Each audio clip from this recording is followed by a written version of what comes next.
Hi, and welcome into the Take the North podcast, along with Dan Wiederer of the Chicago Tribune. I am Mark Grote of Chicago Sports Radio 670. The Score as we wind down the season. We have reached double digits. It's a double-digit warning show. The Bears have lost 10 straight games, and we plan to do something about it today. What's going on, Dan? How are you, man? Yeah, I'm excited. This is the final episode of 2024 for us on Take the North, and what a year it's been. At the start of this year, Mark Grote, you weren't even a blink on the radar for me, and here we are finishing a really strong year. And despite the Bears' struggles, we're picking up momentum here on Take the North. People don't love the name, but they love the podcast, and we're rolling forward. They do, and every time I hear about the numbers of people that are listening, and thank you to everybody that is listening and watching and finding the Take the North podcast. I mean, it seriously is appreciated. Every time I hear that, I think, okay, I'm not screwing it up. I'm not screwing up what Wiederer and Haugh built here on Take the North podcast. But yeah, I mean, we again, for, I'm sure this is not the first time, but we're over 100,000 downloads for this month. And it's just been a really good year here on the Take the North podcast. So big thank yous to everybody that is listening and watching. And Dan, I love, hey, not everybody is happy with the things that we say and they make the comments, but I love it. I love all the feedback. Some of it's positive, some of it is not, but I think it's terrific and it's interactive. And it seems that people are very interested in the Chicago Bears, no matter what. And that doesn't surprise me, man. I will echo those sentiments because, it can get a little bit depressing when you're covering a losing streak like this one, and you're like, what the hell, like what are we experiencing, what are we going through? And then you hear from people in the audience, you see people in public that are listening and offering their feedback, like you said, both positive and negative, and you realize that the passion in this football city is unrivaled, and it's why we do it. And so it's fun to get those results and to continue building momentum going forward. You and I hosted 4.5 hours of radio on Tuesday morning. No, it was a Monday morning. It was Monday morning on 670 The Score. And I joked at the end of it. I said, hey, we should get a podcast together. That went pretty smoothly. And lo and behold, here we have this podcast that's only going to get better. And hopefully the Bears will join us on the mission to get better. Amen, brother. And that said, coming up on the podcast today, just so you know, we are going to do it in our second segment. We're going to bring in Adam Studzinski. You and I, Dan, we're going to do it. We're going to officially rank these 10 losses from 10 to 1. I keep trying to figure out the right word for it. 10 being the best. Yeah. From least painful to most painful, I think probably is the best way to put it. See, Dan, you're the wordsmith on this show. Yes, least worst to worst. We're going to do that in our second segment. But right now, let's get to our opening drive. It's time for the opening drive. I think it's fair in the opening drive here, Dan, to talk a little bit about the interim head coach, Thomas Brown, because not only do the players have one more game, it's the same for him. It is highly unlikely that he will be back with the organization next year. That would seem to be unorthodox, unless by chance, whomever the next head coach is has a deep relationship with Thomas Brown. But again, it would seem to be very unlikely. No question about it. And so we're kind of here in the final week of Thomas Brown's relevance at Haugh. And I thought it was notable on Monday. I drove directly from the Score studios to Lake Forest for the Monday availability. And Thomas Brown coming off an extended weekend, really like a 3-day weekend, visiting with his family, doing some, zooming out, some reflecting.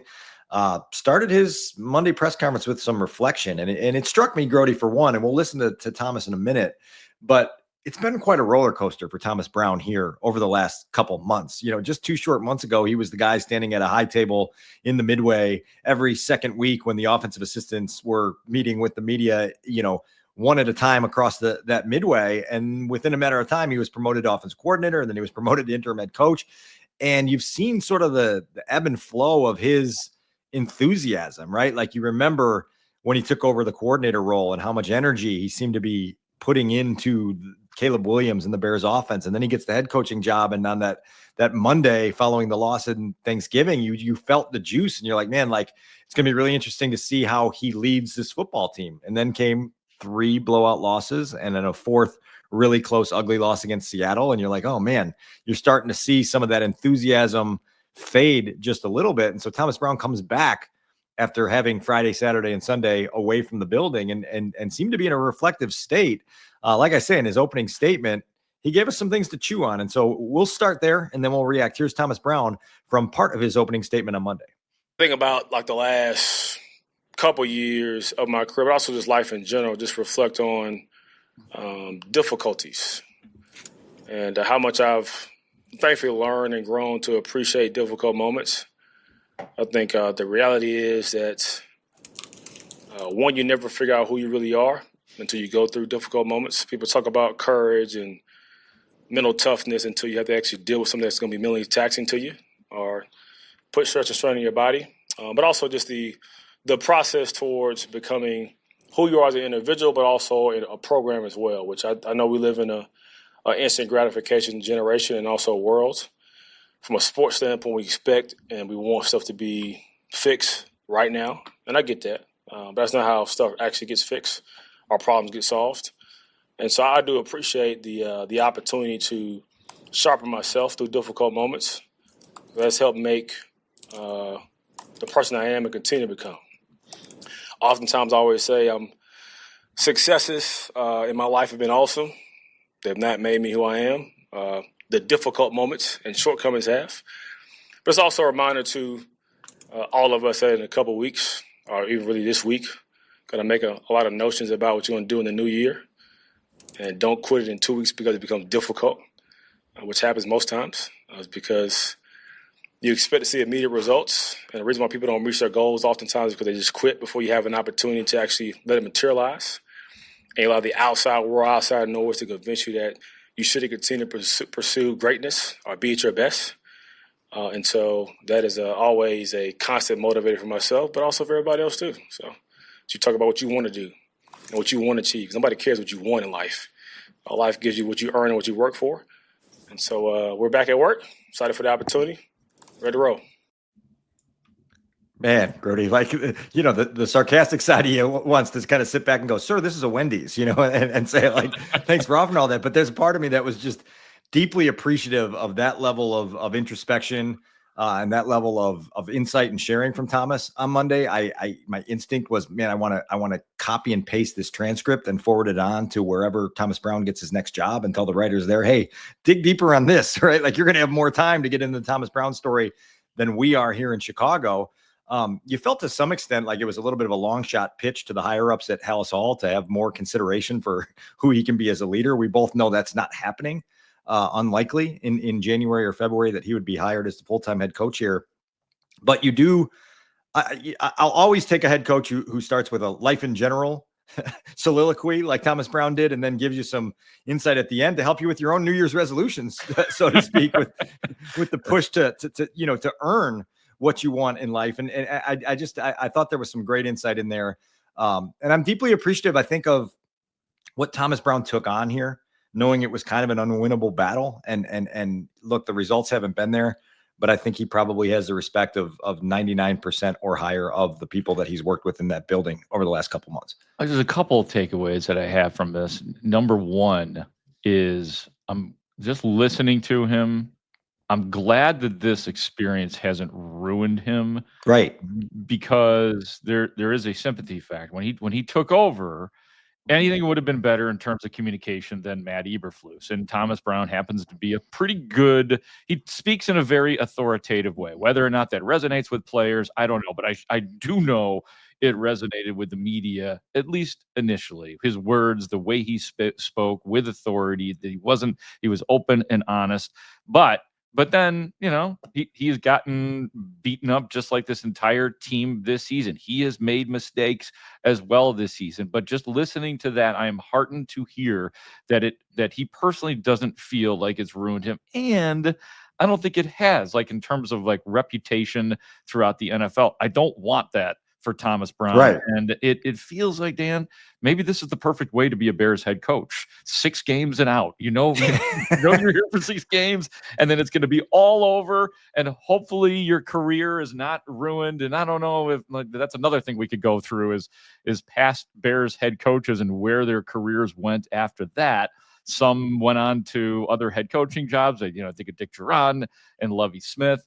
And then you think of others that that probably haven't yet, like Matt Nagy hasn't. I don't know that Matt Eberflus is going to get another head coaching job, but no, I don't see that happening. Matt Nagy, maybe. Tressman certainly didn't sniff anything of any sort of real authority. But I think, and this is Dave Wannstedt became a local cult figure. Well, and Wannstedt was the host, the head coach of the Miami Dolphins and the Pitt Panthers as well. So he actually did okay. But you're right, the Wannstedt thing, that's the most shocking turnaround ever. None of these guys who, I mean, let's face it, let's be real here. Wani went out with his head hung low. People wanted Wani gone. People were happy when Dave Wannstedt was fired. And now he's one of the most popular media men in town. I don't see that happening for Thomas Brown, but he's certainly, Dan, he has not been ruined by this experience. And that is huge to me personally. And he's going to go somewhere else in the league, and he's going to join the fraternity of former Halas Hall employees who, tap their new colleagues on the shoulder and go, "You'll never believe the shit I experienced," and then can tell those stories in the cafeteria at the new facility somewhere.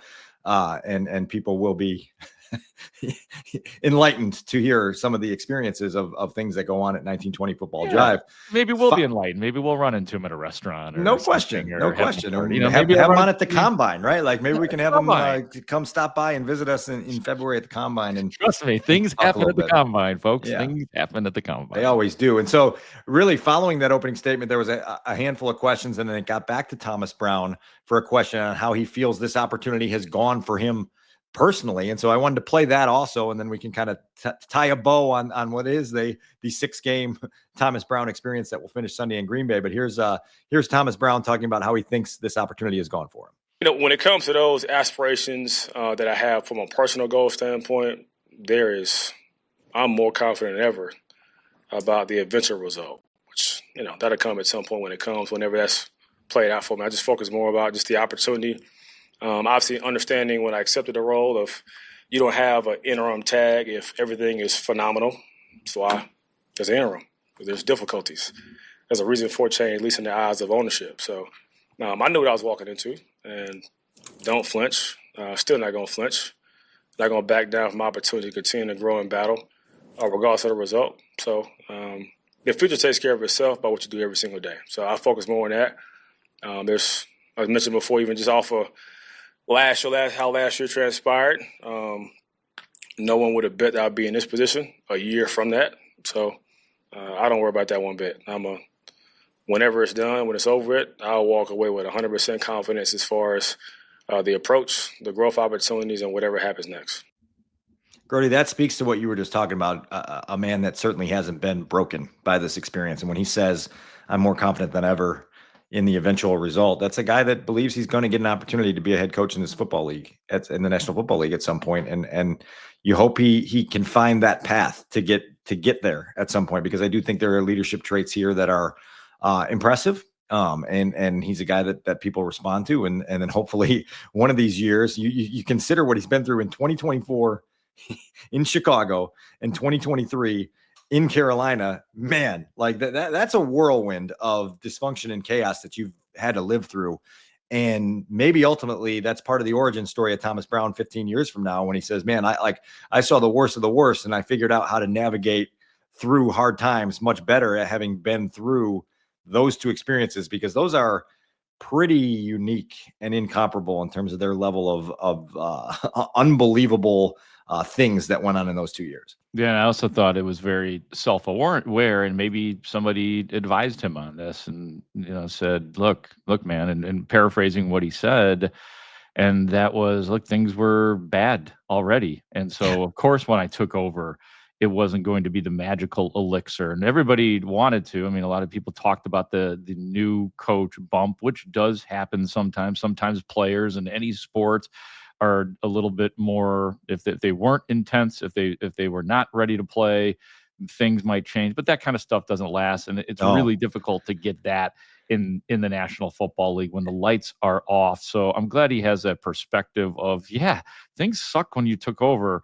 You're not magic, and you've never done this before. So in fact, things are probably going to stay the same, and maybe in some cases things are going to be worse, like the defense, which has been worse without. Yeah, right. And look, like the Bears are one of 3 teams that fired coaches within the season this year, and the Jets and the Saints certainly have not found their way to brighter days by making those changes. Both organizations, both still spiraling out of control, and all three of them will be part of the group that goes into the store next week looking for the famous NFL head coach store that you shop through, and you got to beat people to the shelf that to get the item you really want. We'll see where that heads. I also wanted to play this from Thomas Brown, because you and I spent a lot of time last week on the podcast talking about the comments of Chris Beatty, the interim offensive coordinator, who spoke of some of the processes that are ahead of Caleb Williams as he gets his feet fully on the ground in the NFL and learns how to learn and learns how to study and prepare and grow as a quarterback.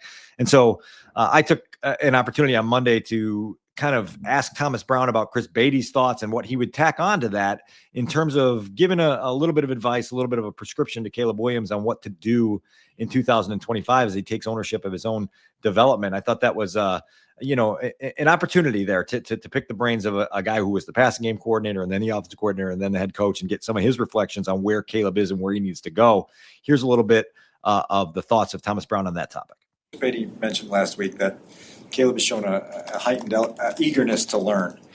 He's still learning how to learn in the NFL, learning how to study, learning how to prepare, learning how to get himself on that growth track. What recommendations would you have for him going forward in his career to kind of get himself on a productive path? Yeah, start small and then grow from there. I think oftentimes we want to consume information.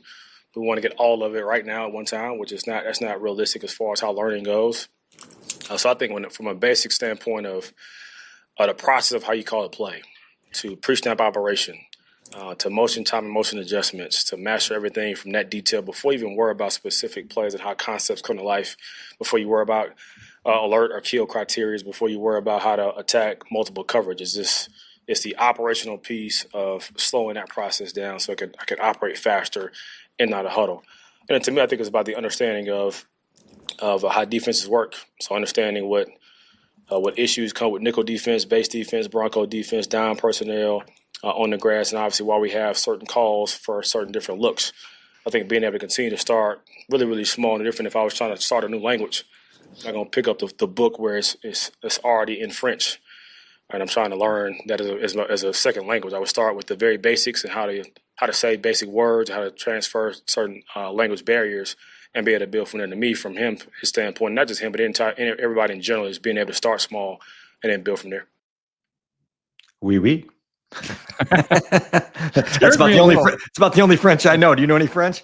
No, that's it. We right there, that works, man. But that scares me a little bit when he talks about going back to some basics and things like that. And I don't know if that is part of the training camp issue that was referenced by Ryan Poles, that you and I have still been trying to figure out what went wrong in training camp that made Ryan Poles mention that on the Bears radio network the other day. But it sounds like maybe, and this has been a fear of mine since the beginning with Caleb Williams, that because they suspected that he was so good and he was so successful in college, and that maybe he was different, and that this looked like an adult offense that was capable of winning now, that they might have put too much on his plate, or not realized, or maybe overestimated, unfortunately, what Caleb Williams would be capable of doing. And that's where I think what Thomas Brown is saying there is they still got to learn how to read defenses. That's still a big part of what he has to do in this league. This is part of being an NFL quarterback. And there was a story, I wish somebody in our audience could maybe track this down. This has had to be in the mid 2000s. It was an ESPN magazine story that I read before I had ever covered the league full time. And it was essentially the story of one play that Eli Manning ran. And it was really driving home the point of how much is on a quarterback's plate, all the things that you have to handle in a play clock before you even take the snap. Right. And it was some of the things that Thomas Brown mentioned there: calling the play in the huddle smoothly, quickly, efficiently, to be able to break the huddle and get to the line of scrimmage properly, being able to handle the pre-snap operation, being able to time up motions, which is a big deal now in the modern day NFL, being able to adjust the motions as necessary, understanding what you're seeing pre-snap and adjusting accordingly there. That operational piece all is incredibly challenging, incredibly emotionally or mentally draining. And then you've got to take the snap and run a play. And then after you run that play, you've got to run about 70 of them in a game. And so the volume that is on the plate of a starting quarterback in the NFL is massive. And I think what you've heard over the last couple of weeks through insinuations and subtext and everything else that you want to say, direct comments like the ones we just heard from Thomas Brown, is that Caleb Williams has to take ownership of his growth in those areas in 2025. The talent is undeniable. We could put together a highlight montage of 45 plays from within this season and go, yeah, man, dude's got the skills to take this football team and his career to the highest levels possible. But there are 1,000 other things that come with being an NFL quarterback, pre-snap, operationally, getting ready for one single snap, which starts on Monday, at 8 a.m. the day after you play the previous game. All of those things put a lot on a quarterback's plate, and the quarterback's got to figure out how to handle that. You hear Thomas Brown sort of saying, hey, drink from the water fountain before you drink from the fire hose, and try to take little bits of information in.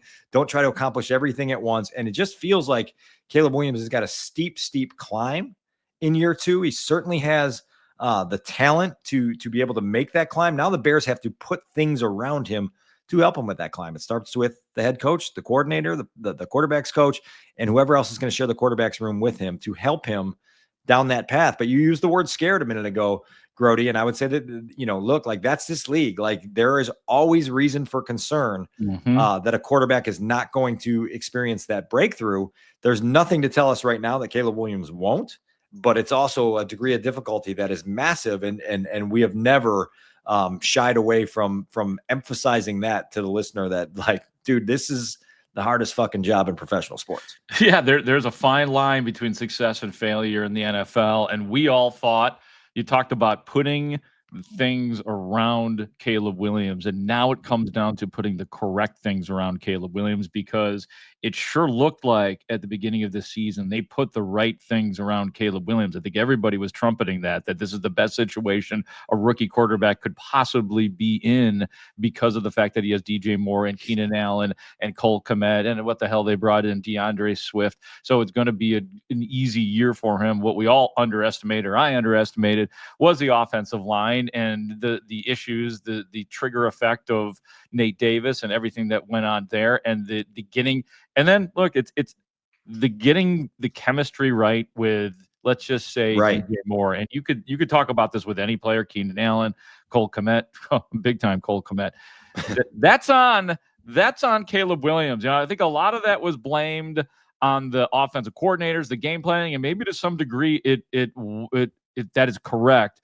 But that really falls, the more I think about it, on Caleb Williams and not DJ Moore, not Keenan Allen so much. That's something that Caleb Williams needs to see better to simplify it. Right. And look, like you look at some of the quarterbacks around the league that are experiencing success, and you realize coaching matters. Like Bo Nix, we talked about this on WSCR on Monday morning. Like he's playing for Sean Payton. Like Sean Payton understands how to position quarterbacks to succeed, and is doing a great job with Bo Nix of doing that in his rookie season. Jaden Daniels has been right alongside Cliff Kingsbury. You look at somebody like Baker Mayfield, who's on like his 11th team in the last 4 years, right? And he's married up with Liam Cohen this year, and he's having great success and playing at a super high level, because the coaching sinks in and the system fits, and they create not just the weaponry around him to make plays, but give him the protection that makes you feel comfortable, and the comfortable nature leads to confidence. And you've heard me say that, it starts with comfort, and then confidence, and then command. And so the Bears have to find that plan for Caleb Williams. We're probably going to get to talk to Caleb 2, possibly 3 more times. We'll get him Wednesday at his final midweek session. Be interesting to hear some of his reflections then. We'll get him after the game at Lambeau Field on Sunday evening, and then potentially, and maybe not, on Monday as the Bears clean out their lockers in Lake Forest. And so I would just be curious to hear from his own voice what he wants to emphasize for himself as he goes into year 2, understanding that this has been a pretty turbulent and humbling year in a lot of ways for him. And so now what do you do as a quarterback who has looked like, you heard him, Grote, after the game the other day saying, like, eventually I think this is all going to be good for me. And so he hasn't crumbled either, mentally or from that psychological standpoint. And so now it's just about, okay, what is the path forward here, and how do you do that in a way that positions you for success? I think you and I both agree that the noise in 2025 is only going to amplify, and so that ain't going away anytime soon. Oh yeah. The pressure is going to be just as high next year, if not higher, than it was this year in his rookie year. Why don't we get to our second segment and rank this 10-game losing streak? There. Hey, listen to that, Dave. Cool little sounder right there. Great sounder. I was just say that. I'm just gonna say it, guys. When as the new co-host, I'm implementing some power. Studs, I always need to hear that. I always need the sounder when we go to the next segment. I just have to have it. Okay. It's a great like clap to break the huddle, right? Like, here we go. It was a play, and here we go. Yeah. All right. What do we do? We can do a clap if you guys want. Ready, Brett? We've been teasing this now for about 3-4 weeks and anticipating that this losing streak was going to get to 10. I've been calling it the imperfect 10. It's probably going to get to 11 on Sunday, but 10 was a nice round number. Mm-hmm. So we decided that we were going to power rank the Bears 10 losses in a row. Ties a franchise record, by the way, that was set just 2 short years ago. Nice. And we were gonna rank these losses from least painful to most painful over the last 65 days or whatever it's been at this point. This was quite an exercise. So we each independently put together our own ballot, ranked them 10 through 1, 1 through 10, whichever way you want to go.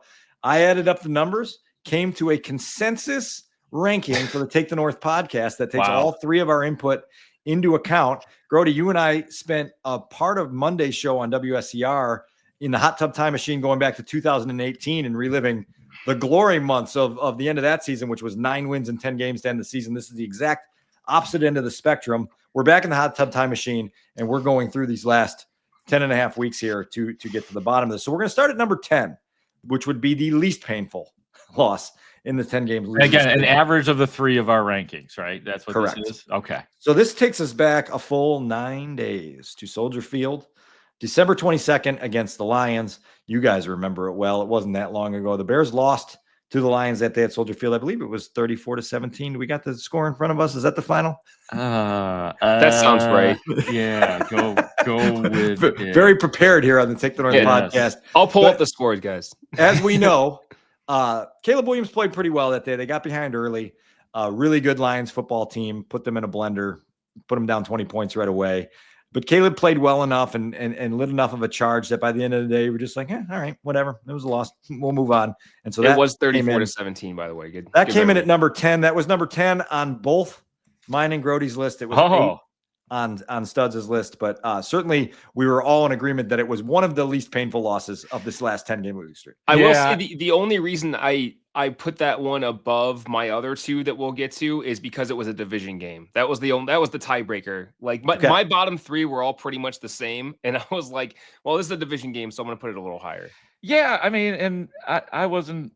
I like that where it was because that was the game where Caleb was 26. Now he had to throw a lot, 26 of 40, 334, 2 TDs. Really got Keenan Allen going, the 45-yarder to Keenan Allen, and he had 3 big 4th down conversions in that game. And I think it was the week before that they literally were the opposite. They were like 0 for 3 or 0 for 4 on 4th down. So I thought that game was good enough to make it the least bad. So it was like a much needed, like, okay, Caleb doesn't seem like he's falling apart game. And so it wasn't as painful as you thought. Number 9 on our list goes all the way back to Sunday, November 3rd, goes all the way over to the west side of the country in Glendale, Arizona. This is the Bears at Arizona. By the way, this was the 4-3 Bears, right? Like they were still above 500 at this point and going to Arizona to play a game that was going to help them put a certain other loss that we'll get to in a few minutes behind them. And they walked into, is it State Farm Stadium now? And they got their teeth kicked in a little bit by the Arizona Cardinals. We all remember the run before halftime that broke the game open. Bears trying not to surrender a field goal, and they end up giving up a touchdown to DeMercado to end the first half. And so DeMercado, yes. We were all in agreement that was a bottom 3 loss, and it comes in on our rankings at number 9. Yeah, well, one of the big realizations that I had in that game, why it was bad, is because of what the running game of Arizona did, and James Conner having a huge game that day, and you mentioned DeMercado, and it was sort of the realization of, oh man, the defense just keeps on giving up big chunk plays and big runs, and that was not something that I was ready for this season. So yeah, that was bad. It was bad. Not much offensive fight in that game either. We go to number 8 and number 7, which is a tie for 7th here on our Take the North rankings. We'll start with the game that we just saw, the most recent one, 6-3 loss to the Seattle Seahawks. Sell the team, sell the team, sell the team. That's all I got on that one. Yeah, no, actually, you know what I wrote down? I wrote 6-3, quote, sell the team. Studs. I put that one was my number 10. Only, and I think it was only because I've been on vacation for like a week now, and that was like, right at the start of my vacation, and I was just like, I don't care. I don't have to worry about this tomorrow. Like all I have to worry about is the podcast after the game, and that's it. and it was like, whatever, man. And I just moved on so fast. And and also like when I was doing my rankings, I was specifically trying to remember how miserable I was in the moment. Yeah. And so that's like I had to. I'm guessing that was how I took this exercise. So yeah, like the Seahawks one, I was just like, fuck this. yeah. Well, but unfortunately, it was a bad game for Caleb Williams, so it went in that column, and that's another entire show. But just so viewers and listeners know, I think afterwards we will do this succinctly. Dan will rerun the list here for people to catch up, and then we'll all give our specific list really quick. We'll do it in rapid fashion because I know we're kind of patchworking it here as we go. Yeah, no question. So listen, like if we were making a T-shirt for that loss, it would say "whatever man" on the front, and it would say "sell the team" on the back, and we'd be onwards to I put 6-3 up there too because that's a daunting score. So somewhere in there you want the score. Also tied for 7th is a trip to Minneapolis on December 16th, Monday Night Football, under the bright lights of Monday night. Doug Kramer forgot to tell the ref that he was in the game as a fullback. Karan Amagaji decided not to block Jonathan Grenard. Caleb Williams got battered around. The Bears were a mess offensively, couldn't get anything going. Took a devastating loss to the Vikings that showed them once again how far back they are in a division that's not going to get it any easier to navigate in. I will always remember this for the game that preceded my flu bug because I went home. Very rare that I book a late flight after a night game. It's usually an early morning wake up, and I was so excited to get about 8 or 9 hours of sleep and really get rested. I woke up at 3 a.m. instead and started having aches and chills and pains and everything else, and then had the flu for about 5 days. So I'll never forget that as part of this losing streak either. Yeah. No, I mean, I don't think anything typifies it because there were so many typifying moments in these games, whether it was a block Hail Mary or, as you mentioned, Dan, Doug Kramer, who had created another moment earlier this year when he dropped a handoff when he was in for Shane Waldron and he and Caleb miscommunicated, but him not checking in was just so like, of course, he forgot to do that. All right. At number 6 on our list is the game against the Minnesota Vikings at Soldier Field. Now that game, if you will recall, featured a furious Bears comeback. That's November 24th. They rally behind Caleb Williams late in the game to score 11 points to force overtime. And that throw that Caleb Williams made to DJ Moore to put the Bears in position for the field goal to send the game into overtime is a play that anyone looking for reasons to believe in Caleb Williams, play that throw on a loop for about 2 hours and then go, okay, we're going to be just fine if this quarterback can find his footing in 2025. But ultimately, the Bears went into overtime. They won the coin flip, and they went 3 and out. And then they lost the football game because they decided that they weren't going to cover TJ Hawkinson anymore after previously in the game deciding that they weren't going to do a good job covering Jordan Addison. And it was another loss. That was the second in a string of 3 consecutive division losses that just felt like, man, you had an opportunity to create a signature moment, and instead you created another painful loss.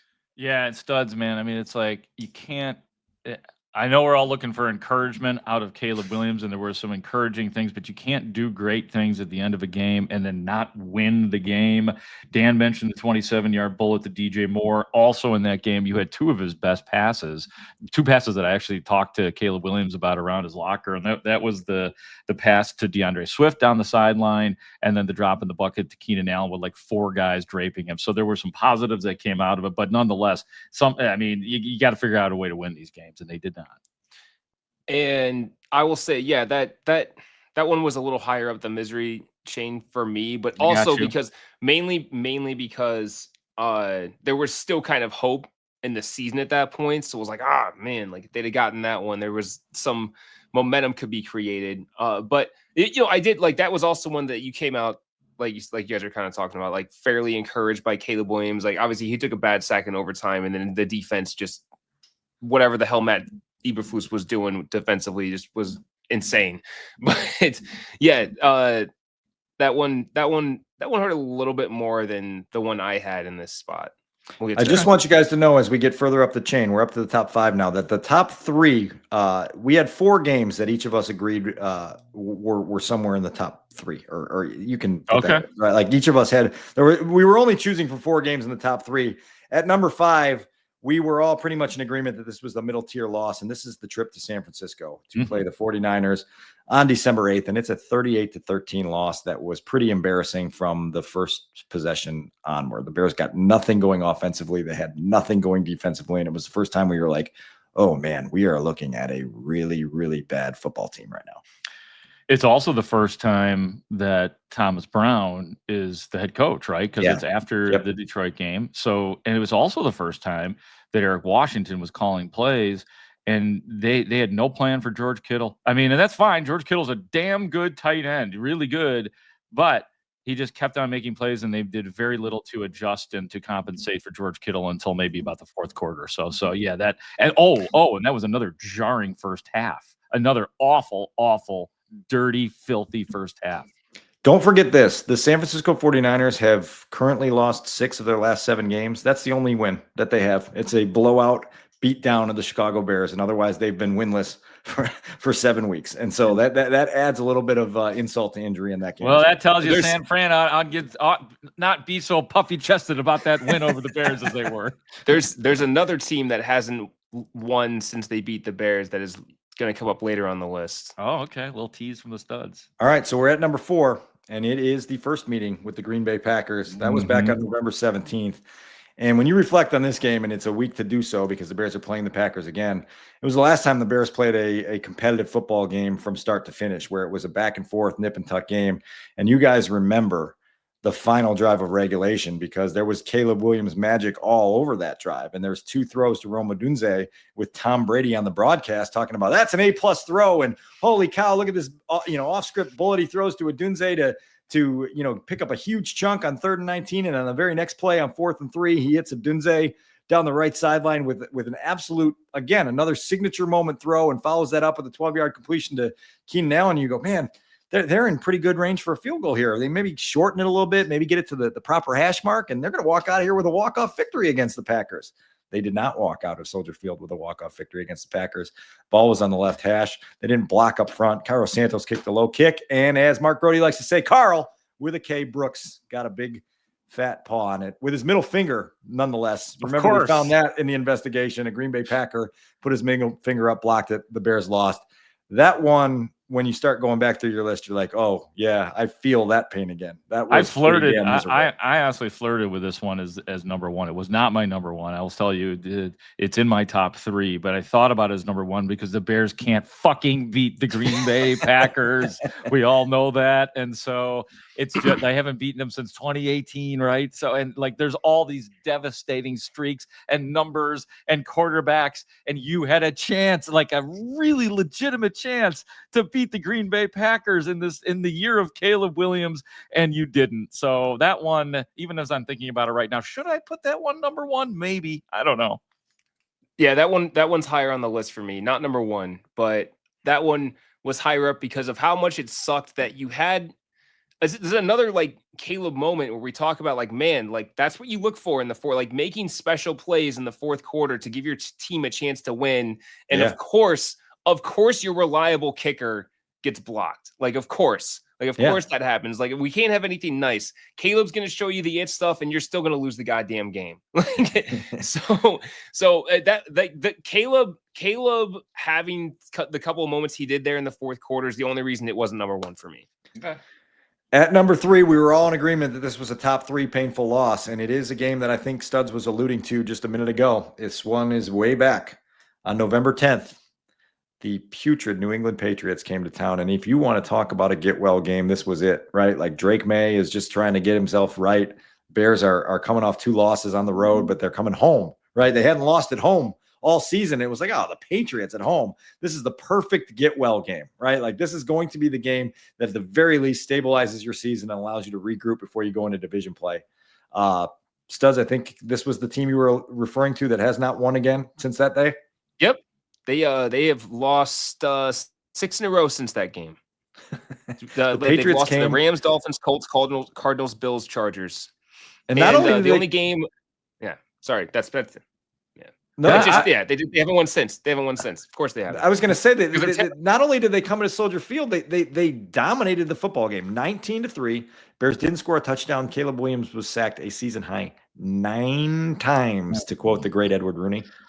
Unbelievable, man. If the Arizona game, which is the game that preceded the New England loss, if that was the game where I was like, oh man, the Bears defense might suck, this was the game where I said, oh my God, the Bears might just suck. And they may just, this losing streak, because then you're looking at the schedule after that. You're like, oh God, Packers are coming up, Minnesota. Like that was the game before the gauntlet. It was also the game that was the final time that Shane Waldron wore a headset for the Chicago Bears. That's such a great point. So that was like, that should be, now I'm wondering if New England, no, I got New England pretty high up on Yeah. now that I look over at my list, as a matter of fact, because that told you all sorts of things. And guess what? New England still sucks. They were thought of coming in that day. I think they were thought of as the worst team in the NFL at that point. Like just a bad They team. still are. I know. They're still one of the worst They're teams in the going to league. pick number 1. They're going to pick still- number 1 overall in the draft. Insane, right? Like absolutely insane. That's So, the right. thing. Yeah, like they haven't won for a reason since that game. They're terrible.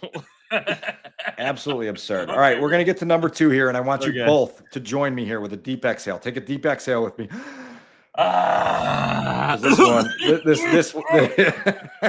This one, Ford Field, the Ford Field fiasco, Thanksgiving afternoon. I still can't wrap my fucking brain around what I experienced that afternoon in Detroit. I mean, the Bears were a disaster in the first half. There was no way they were going to compete in the football game. And then lo and behold, they competed in the football game. And another furious rally in front of an audience, captive audience, NFL. Everyone in the football world was watching this game. Caleb Williams takes the ball over. Was he at his 1? Was he at his 9? It was somewhere deep down in Bears territory to start the drive and leads them into position for what looked like it was going to be either a game-tying field goal or a game-winning touchdown. And then some things happened. There was like a missed pass to DJ Moore, and then Tevin Jenkins got his hands in the face of somebody, and then Caleb Williams got sacked because Larry Borum didn't block Zadarius Smith, and then Matt Eberflus in the final 37 seconds of his Chicago Bears coaching career just sat there and stared and couldn't figure out what you're supposed to do at the timeout. Yep. It started their own 1, by the way. That drive started at their own 1-yard line. Crazy. It could have been a 99-yard game-winning touchdown, or at least an 80-yard field goal drive that changed everything and was a signature moment. And instead, I still can't believe what the fuck I experienced that day at Ford Field. The shit hit the fan. I remember like that locker room. Here's a few things I remember. The locker room was the weirdest it had been Ever. Ever. Kevin Warren's walking around in there. Clearly the dust was still settling from Jalen Johnson going off and Matt Eberflus just walking out and coming to the podium. And I still don't know if Eberflus understood how the largeness of that moment. I mean, I truly question that. The other thing I remember, Dan, is doing the podcast with you that day, because you and I were just beside after we did all of our work to get to that point. Beautiful, beautiful stadium and all that. Got to hear Shabuzi at halftime. Shabuzi, you and I had a great Thanksgiving dinner with a bunch of people before the game, sitting at the table eating stuffing and mashed potatoes. And you and I just sat there swearing and looking at each other like, what the hell was that? So I remember very vividly recording the podcast that day, and what just a shocker that game was. It was just to echo that sentiment. I just remember looking around at all the gathered media where we were waiting for the locker room to open post game, and it was just such a shell-shocked look. And then you walk through the doors into that locker room and you realized how in disarray the entire team was. Like you picked up on it within 10 seconds of being in there. Couldn't not. Various factions, various corners of the locker room with what was going on. And it was just like, oh my God, like I can't believe this happened. And for me, like there is something very significant to the fact that the entire NFL world watched that. You know, it was the only game on, and everyone watched that and saw how embarrassing you were as a football team. Mark Grote, that was your number 1 loss on your list. And so that one stung as hard as any. Studs and I agreed on what number one is on our consensus list here. And it is the Tyreek Stevenson Hail Mary game in Washington, the loss to Jaden Daniels. I've revisited this. I actually had to pull up my game story from that day for something that I needed to dig up for the Tribune. You forget that it wasn't only that the Tyreek Stevenson waving at the fans, but that play, the final play, the snap was taken with 2 seconds left, and Jaden Daniels turned it into 17 seconds, right? Like he ran around forever and then launched a ball that theoretically should have been batted down by Kevin Byard if Tyreek Stevenson wasn't doing crazy stuff, and the Bears should have walked out of there with really a riveting, rousing, again, another signature moment win that would have had them at 5-2. And then to just unpack everything that happened, not only on the Hail Mary, but the play before, the Doug Kramer handoff, like we've revisited that, how dumb that play call was in that moment. It's contributed to Shane Waldron's exit and Matt Eberflus's eventual exit. I don't know that that game will ever be erased from the consciousness of Bears fans. Like I think that one is going to live in infamy for another 105 years. It's a top 4 loss I've ever experienced as a fan. Top 4, I think number 1 would be the Super Bowl. Number 2 it's kind of a tie. It's a tie between either no, actually. Oh, actually, you know what? Yeah, that is probably playoff games are another. Never mind. The doink is number 2. The third and fourth is a tie between the NFC Championship loss to the Packers and the Randall Cobb play, the last game of the regular season in 2013. Yeah. And then number 5 is that game, like the Commanders game. I don't know on like a relative scale if I've ever been like that. It's been a long time if I have been that distraught after a loss. Like I think, Dan, you said afterwards, you in your column, you called it soul shattering. That's what it was. It was soul shattering. I usually go on walks after Bears games while I'm like, listening to press conferences, post game, stuff, get out, get some fresh air, clear my head after the game. And I went on a 1.5 mile walk, which is like 4 times longer. Usually I just go like around the block. I went like around the block. I went down to this one intersection that's near me, and I went back back down the street, like just walking aimlessly. And if Dan, there was so much going on, Dan, you had to. I don't think I did the post game pod, right? Because I had to do the post game pod. So I had to talk to 10 of the 11 defenders that were on the field for the Hail Mary, and if I didn't need to come back in and do the podcast, I might still be walking. I might still be walking. Like I sat and I stared at my TV for 5 minutes. Like Studs just stared. Poised to walk all the way back to Decatur and tear down all the Decatur Staley signs that exist there. I was so like I just couldn't. But I still don't know if I can believe that happened. Like to go from this moment of like, oh my God, they're gonna be 5-2.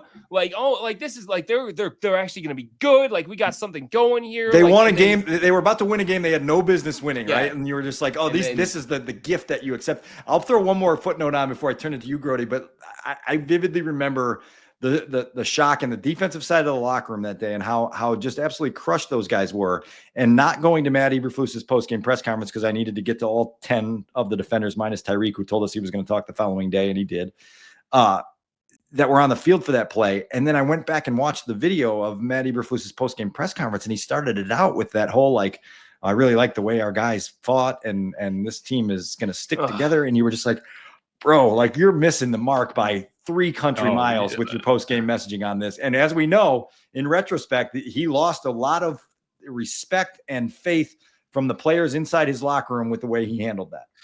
Yeah, and I'll just say a couple things because I see this is causing Studs some serious trauma. He's starting to break out over this. I feel like he's got No, it's okay. I've compartmentalized.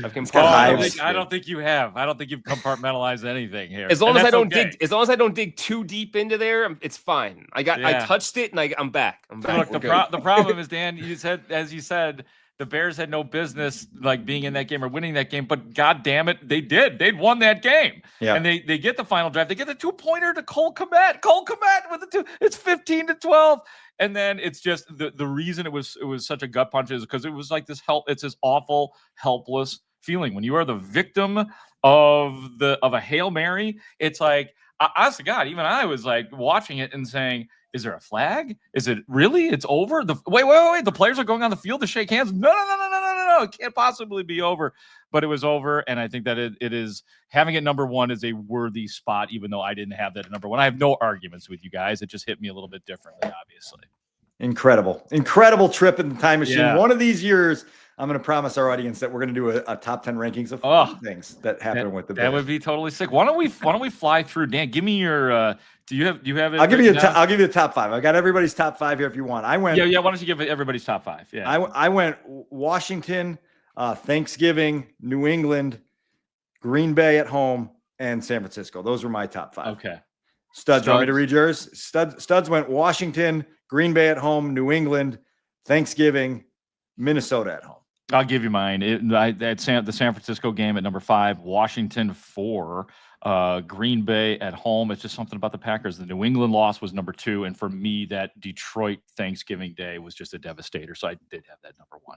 Unbelievable. Hopefully our audience can chime in and weigh in on how they think we did. Yeah, please do. We always love your feedback. That's it. Let's get to our 2-minute drill. The 2-minute drill. The 2-minute drill. Well, we are entering the year 2025, and I hope that everything is a little bit better for the Bears and really for all of our sports teams here. The Bears are never not interesting, as we said at the beginning of the podcast, Dan, with the listenership being just as strong as when they win. And I understand a lot of that is because people want to know what the hell is going to happen and why are the things happening. But it's been a blast in 2024, and I hope 2025 is even better for us and for our audience, Dan. No question about it. It'll be a lot of fun. One of the biggest things that's going to happen in 2025 is the new hiring of a head coach. I did want to give you a little bit of audio from Kyler Gordon on Monday with me asking him a little bit about what he thinks this team needs in a head coach. We'll listen to that, react to it quickly, and then we'll get out of here. Me, what I would say, if I had to say anything, just come in here and just enforce discipline. That's it. Just be strict. You know, you be a player's coach, obviously, for the players, but just come and be strict. Discipline, but just with passion and love. That's it, really. That's all I say. I go hand in hand with that, but the word accountability has been used a lot since September through December. What does that mean to you as a player? What does accountability look like from a leadership standpoint, looking down on the players? Yeah, I would say just knowing that for you individually, that everyone can hold you accountable, knowing that you're going to do your job and that we can depend on you. And I feel like that starts with discipline, knowing that if you're disciplined the right way or the whole entire team is disciplined the right way, that there's just no other choice but for you to do the right thing every single time. There's no second guessing or nothing like that. This is the way we do it. This is our style, and there's no in between and no gray area. So that's how I say it. Grote, that struck me, man. Like it's part of a theme that's been going on for a couple months in terms of the players sort of calling for greater accountability. And you hear Kyler Gordon talk about no gray area and needing greater discipline and having standards that are pretty firm and unwavering and having repercussions if they're not met. That's something that you hope the leadership at Haugh all understands as they go out on this coaching search. I always find it very heartening when we can confirm what we think and what I think is easy to infer as reporters that, yes, these guys, they don't want a free for all. Yeah, they want freedom and they want to be treated like adults and they want to be treated like men, but they also want accountability. And there was an issue with that this year. And you and I, we're not in the room enough to know in terms of the times that we were not allowed to be in the room, like what was really going on in there. We all have a pretty good idea of it, but the accountability factor just seemed huge. And I'll just say one more thing disassociated from that, but pertaining to Kyler Gordon for my final point here of the 2-minute drill is that, guys like Kyler Gordon and Jaquan Brisker, they'll be running out of contract after next year. This is year 3 of their 4-year rookie contract. And just for the hell of it, I did talk to Kyler Gordon about that. He's not given me anything in terms of any talks that have occurred as of yet, but he did, for whatever it's worth. And I always know that some people buy this and some people don't, but I think it's the important first step. He says he loves it in Chicago and wants to be in Chicago. And that's a good thing. I mean, that's a positive thing for a guy that it seems to be starting to hit his peak is Kyler Gordon.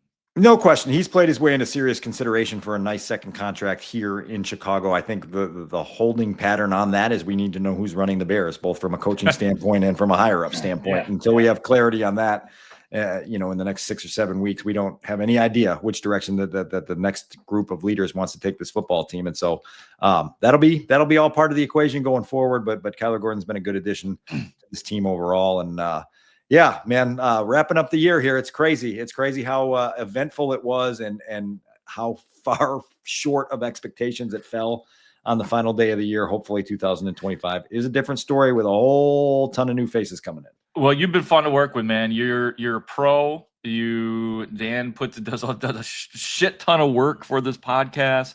And I appreciate what you have done, what Adam Studzinski has done, what David Haugh has. I was going to say, pour out a little liquor for David Haugh here on the last day of the year, too. Amen, man. Hey, David Haugh is great, and he'd probably still be here if he didn't have, his big time TV job. Yeah, exactly. So he handed it to me, and he has built a lot of this audience. So big appreciation to David Haugh, big appreciation to you, Dan Wiederer, and to our guy Adam Studzinski. Yeah, big shout out to Studs. Studs does a ton of work to get our audio ready, to get us positioned, to play those sounders. Drill. He's got to stay on the sounders, though, man. I need sounders for everything. For Dan Wiederer of the Chicago Tribune, for Adam Studzinski of The Score, I'm Mark Grote, The Score, and we mean it when we say this. Thank you for listening. Thank you for watching. It means everything to us. Hope everybody has a healthy, happy new year. This is the Take the North podcast. Happy New Year. Great talk. See you out there.